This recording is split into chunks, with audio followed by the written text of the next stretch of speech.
Aqui na bancada, claro, Mário Flávio, bom dia para você.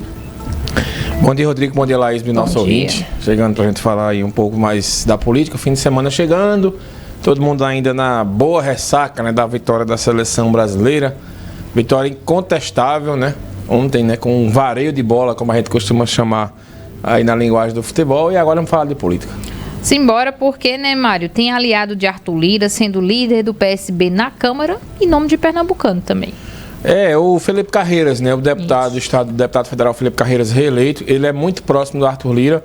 Arthur Lira que vem numa articulação forte aí, faltam ainda 2 meses para a eleição da Câmara, né, a reeleição, na verdade, dele, e ele já tem o apoio de várias bancadas aí, inclusive de bancadas da esquerda, que não estavam com ele na outra eleição. Do PDT ele já tem um apoio, ele já praticamente sela o apoio do PSB, que é o partido do vice-presidente Geraldo Alckmin, né, o vice-presidente eleito Geraldo Alckmin. Então, mostrando aí que o Arthur Lira é muito bem relacionado, apesar de toda a trincheira formada aí pelo Renan Calheiros contra a reeleição dele, mas ele é um presidente da Câmara que agrada a todos pelo jeito que ele conduz a Câmara e pelo jeito mesmo, ele sendo muito mais próximo, ele fez campanha ao lado de Bolsonaro, até o pessoal da esquerda está fechando com ele. Então o PSB é mais um partido que praticamente fecha com ele, o PDT está fechado com ele. Lula já pediu ao PT que não coloque candidato à presidência da Câmara nem ao Senado para evitar choque, que sabe que se colocar não vai ganhar, porque o Centrão e a oposição têm mais votos. Então o Arthur Lira, ele tem já mais uma pessoa próxima. Inclusive o nome de Felipe Carreiras estava cotado para ser ministro do Turismo, né? Aí, inclusive no lugar de Gilson Machado Neto, né? Que é um pernambucano que vai sair agora com o Bolsonaro, só que aí o Felipe Carreiras sendo indicado para a liderança do PSB na Câmara, então é uma prova de que ele não vai aí ser ministro. Sobre essa história. Então, Laís, é mais um pernambucano, liderança de bancada.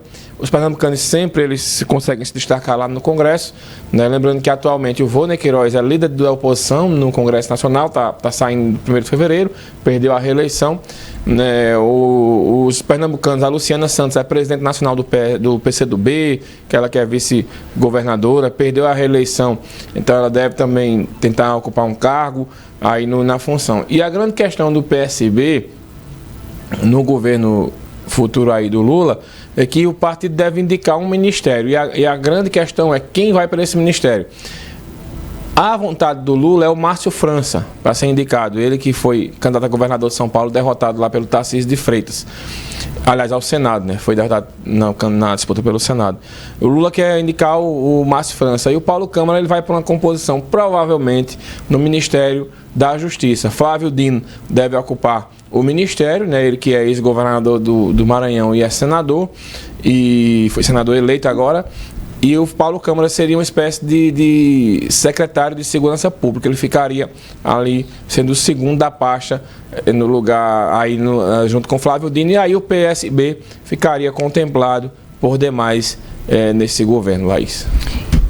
Ô Mário, existe a possibilidade de a CPI do abuso de autoridade passar, né? Ela já conta com 181 assinaturas. Pode avançar também para o Senado esse pedido de impeachment, no caso do ministro Alexandre Barroso, né? Barroso? Vamos separar os dois assuntos aqui. A CPI do abuso de autoridade, ela conta com... já tem um número de assinaturas suficientes para ela ser criada. Então ela deve ser criada nos próximos dias, tá? E essa CPI, ela não conta só com os deputados da oposição, aliás, do governo Bolsonaro, que são os que mais reclamam aí de supostos abusos de autoridades dos ministros do Supremo.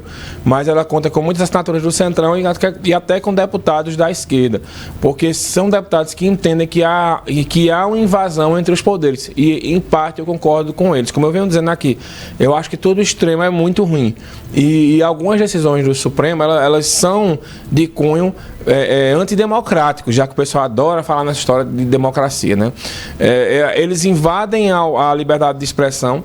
Claro que repito, eu acho que quem exagera na liberdade de expressão poderia ter o quê? A conta suspensa no Twitter, ou aquele post fosse apagado, né? Ou uma retratação, a pessoa se desculpasse. Agora, você excluir as redes sociais de uma pessoa de forma arbitrária, eu não acho isso... É muito extremo, né? Eu não acho isso bom. Então, a CPI ela vai querer buscar se houve abuso. E outra coisa, Rodrigo e Laís, que um deputado, que um senador, até um vereador e um deputado estadual tem, o chamado foro privilegiado. E nesse foro privilegiado, ele tem a liberdade de se expressar, principalmente na tribuna, do jeito que ele quiser. Na tribuna da Assembleia, na tribuna do Congresso Nacional. E aí eles têm essa possibilidade de falar isso. E os deputados entendem que há uma invasão, né, nessa questão do foro, né, do deputado não poder falar o que quiser. Também eles vão cobrar nessa CPI a censura à Rádio Jovem Pan, que foi feita, né, alguns veículos de comunicação também que tiveram os sites retirados do ar, algumas matérias que foram retiradas. Então, é uma amostra de uma reação dos deputados contra o judiciário. E o impeachment já é uma história no Senado, contra o ministro Barroso, não é contra o Alexandre de Moraes, não. Eles têm vários indícios lá que, segundo eles, o ministro excedeu, né, o poder de autoridade dele enquanto ministro. Então, também avança no Senado, e aí não vai ser uma vida fácil o Barroso, porque existe também um movimento muito forte entre os senadores e entre os políticos, né, para que ele seja empichado. Mesmo que ele não seja, com certeza vai gerar um desgaste, porque aí ele sofrendo o impeachment, a justiça brasileira não tem o que fazer. É uma decisão aí dos políticos. E vai abrir um precedente aí para o pessoal, para ficar de olho, né? Olha, se vocês continuarem medindo forças aí com os políticos, pode ter uma guerra sem fim no judiciário contra políticos. E aí os dois lados vão perder, na minha opinião.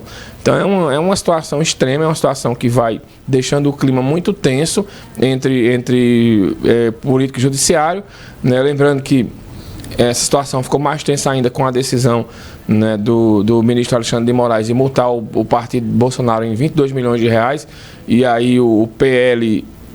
o PP e os republicanos dizem que não querem pagar essa multa, que é só do PL, e o fundo partidário foi bloqueado também dos partidos. Então acho que essa situação ela ainda vai complicar ainda muito, né? Ontem Bolsonaro reuniu os ministros para avaliar a situação, mas ainda não tem um posicionamento oficial nem do PL nem do Bolsonaro sobre o que eles vão fazer sobre essa decisão, se vão pagar essa multa ou se vão recorrer ao pleno do TSE, porque eles podem recorrer ao pleno, que foi uma decisão monocrática, eles podem recorrer ao pleno aí, mas ninguém sabe se eles vão fazer isso, né? O certo é que existe uma tensão muito grande entre os movimentos sociais, os movimentos os movimentos que estão aí no meio das ruas, né, contra a votação que aconteceu no último dia 30 de outubro, e esse pessoal segue protestando, né, mais de 20 dias e não arredam o pé das ruas. E hoje de manhã tem uma operação, inclusive, da Polícia Federal no estado do Pará, né, para investigar os manifestantes que tiveram uma ação um pouco mais fora dessas ações, a maioria do Brasil aí,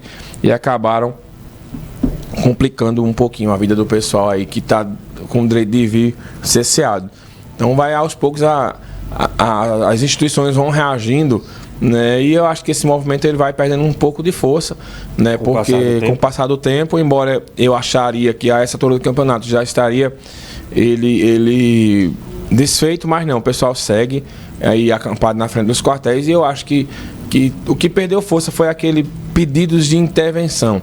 Isso aí, né, meio que foi retirado, está sendo retirado da pauta, e eles estão buscando outras pautas aí para fazer as manifestações. Tá certo, Mário. Vamos acompanhar aí para ver, né? Porque vamos embora. Fim de semana chegando, vai ter muita movimentação, muita coisa. Segunda-feira é carregado, né? É verdade. Fim de semana sempre acontece muita movimentação, muitos fatos, e a gente aqui traz tudo na segunda-feira, aqui tá no certo. Cafezinho. Balanço e análise. Isso. Muito bem. Precisa. Valeu, Mário. Bom fim de semana. Valeu. Mário volta no Manhã Cidade, né? Manhã Cidade às 10 horas da manhã. Perfeito. Vamos agora para o futebol.